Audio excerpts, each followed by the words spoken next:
Perencanaan pembangunan inklusi desa.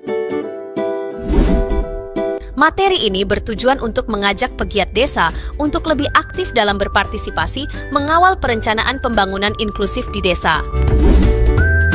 Proses peningkatan kemampuan serta martabat individu atau kelompok rentan dan peningkatan kondisi lingkungan yang memungkinkan bagi individu atau kelompok rentan tersebut untuk berpartisipasi secara penuh dalam pengambilan keputusan, kehidupan ekonomi, sosial, politik, dan budaya.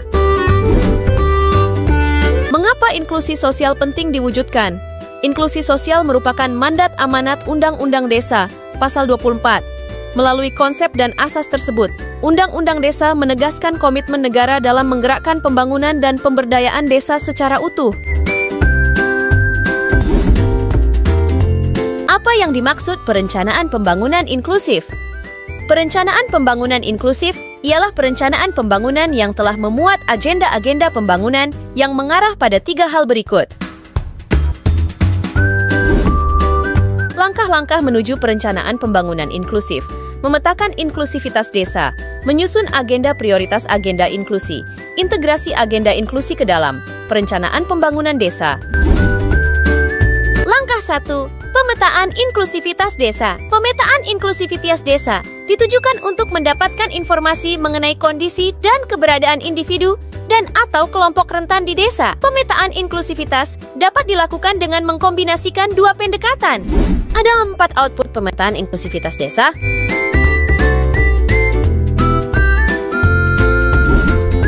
Langkah 2. Penyusunan prioritas agenda pembangunan inklusi. Penyusunan prioritas agenda pembangunan inklusi ialah kegiatan penilaian dan penentuan prioritas atau skala pengutamaan atas sejumlah temuan hasil pemetaan inklusivitas desa.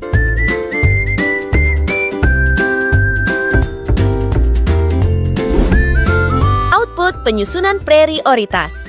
Daftar prioritas kondisi kerentanan yang perlu diperhatikan secara khusus beserta rumusan agenda pembangunan yang direkomendasikan. Langkah 3. Integrasi agenda inklusi ke dalam perencanaan pembangunan desa dan pengawalannya. Integrasi agenda inklusi pada prinsipnya ialah proses pengawalan agenda prioritas ke dalam dokumen perencanaan pembangunan. Proses integrasi pada puncaknya ialah memperjuangkan agenda inklusi dalam musyawarah desa dan seterusnya mengawal aspirasi tersebut. Dalam hal ini diperlukan lobi dengan pihak-pihak terkait di desa atau bahkan FGD. Sementara beberapa aktor kunci di desa juga penting untuk didekati, antara lain melalui lobi. Penutup, perencanaan pembangunan inklusif di desa pada merupakan dokumen perencanaan yang berbasis pada kondisi aktual desa. Di dalamnya, dokumen perencanaan memberi perhatian khusus kepada individu dan atau kelompok rentan sebagai subjek yang perlu diinklusi.